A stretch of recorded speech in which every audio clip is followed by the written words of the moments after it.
Biglang bumigay ang malaking tent na yan sa isang eskwelahan sa Davao del Norte sa gitna ng graduation rehearsal. Ayon sa school principal, bumuhos ang malakas sa ulan at naipon daw ang tubig sa tent na bigay ng LGU. Agad pinalikas ng mga estudyante sa paligid kaya walang nasugatan sa pagbagsak ng tent. Inayos at pinatibay na raw ng LGU ang tent at gagamitin daw ulit ito sa practice sa graduation.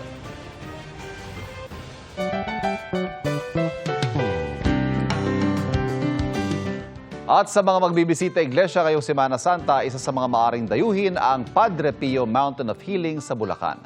Ipinatayo raw ito ng mag-asawang nakatanggap ng biyaya sa tulong ni Padre Pio. Tinutukan niya ni Von Aquino. Sa San Jose del Monte, Bulacan, maaring magnilay at magsemana Santa sa Padre Pio Mountain of Healing. Kailangan maakyat ang 115 steps ng hagdan nito para maakyat ang rebulto at kapilya sa taas. Naging tradisyon na raw ng mga pilgrims dito sa Padre Pio Mountain Healing na bumili ng 2 rosaryo. Yung isa ilalagay nila doon sa paanan ng rebulto ni Padre Pio at yung isa naman ay iuwi nila sa bahay. Habang paakyat, saglit kaming humihinto para manalangin sa Stations of the Cross. Kahit may mga edad na, hindi nila alintana ang init para sa kanilang pamamanata. Sa tuktok kung nasa ng higanteng rebulto ni Saint Padre Pio, nakamamangha ang kabundukan at lunti ang tanawin sa paligid. Sobrang saya. Sobrang saya talaga kasi parang nahil kami. Yung fulfillment na mararamdaman mo. Yes, God is good all the time. Si Saint Padre Pio ay isang paring Italiano na kilala sa kanyang piety at charity. Nagkaroon siya ng stigmata o mga sugat sa mga kamay at paa na katulad ng mga sugat ni Jesucristo nang siya'y ipako sa krus. Mismong ang mag-asawang nagpatayo ng Mountain of Healing nakatanggap daw ng biyaya mula sa Diyos nang humiling sila ng intercession ni Saint Padre Pio. After nilang humiling na masundan yung panganay nila, naging deboto po sila ni Padre Pio. Naisipan nilang ipatayo ang imahe ni Padre Pio. Iba't ibang hiling ng mga nagpupunta rito. Ang nanay namin may sakit na hindi siya makakalakad. Nahiling namin sa kanya sana pagalingin niya. Na-mild stroke na rin po ako. Half na body ko paralyzed. Kaya pinupuntahan ko talaga itong ganitong mga lugar. Libo-libong rosaryo ang nakasabit sa paanan ng rebulto ni Saint Padre Pio. Sa kapilya sa tuktok, nakalagak ang third-class relic ni Saint Padre Pio. Ipinahid daw ito sa incorrupt heart relic ni Saint Padre Pio. May souvenir shops at mga kainan din sa lugar. Sa mahal na araw, bukas ang Padre Pio Mountain of Healing, 6 a.m. hanggang 5 p.m. Para sa GMA Integrated News, Von Aquino, nakatutok 24 oras.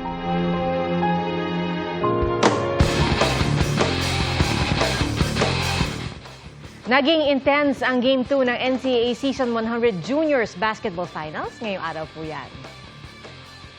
Wagi po ang Benilde LaSalle Green Hills kontra Perpetual Health Junior Altas.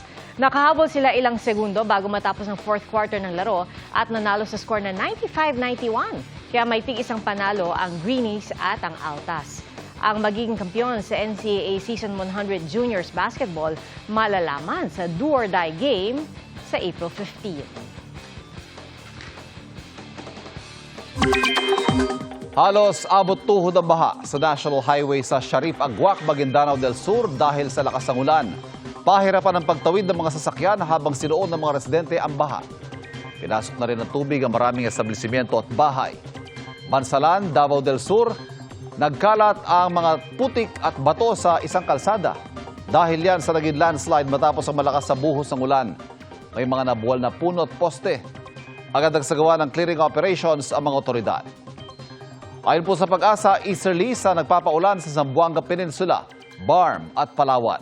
Nagdadala ngayong araw ng maulap na panahon na may kasamang pag-ulan sa Batanes at Babuyan Islands ang frontal systems. Yan din ang nakaapekto sa Metro Manila at natitirang bahagi ng bansa. Sa rainfall forecast ng Metro Weather, posibleng makaranas bukas ng light to moderate rains sa Mountain Province, Isabela, Ifugao at ilang lugar sa Palawan. Light to intense rains naman ang posibleng maranasan bukas sa malaking bahagi ng Mindanao. Mataas din ang tsansa ng pag-ulan bukas sa Metro Manila. Matapos mahuli sa Malaysia, nasa Pilipinas na ang itinuturang mastermind sa pagpatay sa isang negosyante sa Olongapo noong 2018. Patutunayan niya raw sa korte na hindi siya ang nagpapatay sa sariling kapatid. Nakatutok si Jomer Apresto. Naibalik na sa bansa ang 51 anyos na si Alan Dennis Sitin, ang itinuturong mastermind sa pagpatay sa kanyang kapatid na presidente at founder ng United Auctioneers Incorporated na si Dominic Sitin noong 2018. Kabilang sa mga sumundo sa NAIA Terminal 3, si Police Brigadier General Jean Fajardo, ang hepe ng Police Regional Office 3 at tagapagsalita ng PNP. Ayon kay Fajardo, napag-alaman nilang nagtatago siya sa Malaysia at gumagamit pa ng iba't ibang pangalan. Agad-aniya silang nakipag-ugnayan sa police attaché doon at sa Royal Malaysia Police, kaya nahuli si Sitin noong March 22. Meron pong violation po ng immigration laws po ng Malaysia, so he has to pass through the normal channel po, and tinulungan po tayo ng ating embahada sa Malaysia para bigyan po siya ng travel documents kasi wala po siyang passport kasi kinancel na po natin. Sabi pa ni Fajardo, iniimbestigahan na ng PNP kung paano nakalabas ng bansa noon si Sitin. Una nang naaresto ang gunman sa krimen na si Edgardo Luwib na itinuro ang nakababatang Sitin bilang mastermind sa krimen. March 22 nang mahuli si Adrian Rementilla na tumatayong middleman at kasabwat. Well, ang kwento ng gunman, pati na rin itong middleman, di umano, allegedly, ay may kinikimkim, nagalit di umano itong si Dennis Sitin sa kanyang kuya na doon sa kumpanya nila. Itinanggi ni Sitin ang krimen. Papatunayan namin sa trial. Papatunayan namin yun. Sa trial, kung gusto nyo malaman, pumunta ko kayo. Umiwas naman si Sitin sa tanong kung paano siya nakalabas ng bansa noon. Dinala sa Camp Oliva sa Pampanga si Sitin habang hinihintay ang commitment order ng korte na nag-issue ng arrest warrant para sa kanyang kasong murder. Nakatakda rin siyang ipresenta sa Campo Crame sa Lunes. Ito po ang pagpapatunay na sa kabila ng mahabang pagtatago ay mahahanap po rin po sila. Para sa GMA Integrated News, Jomer Apresto, nakatutok 24 oras.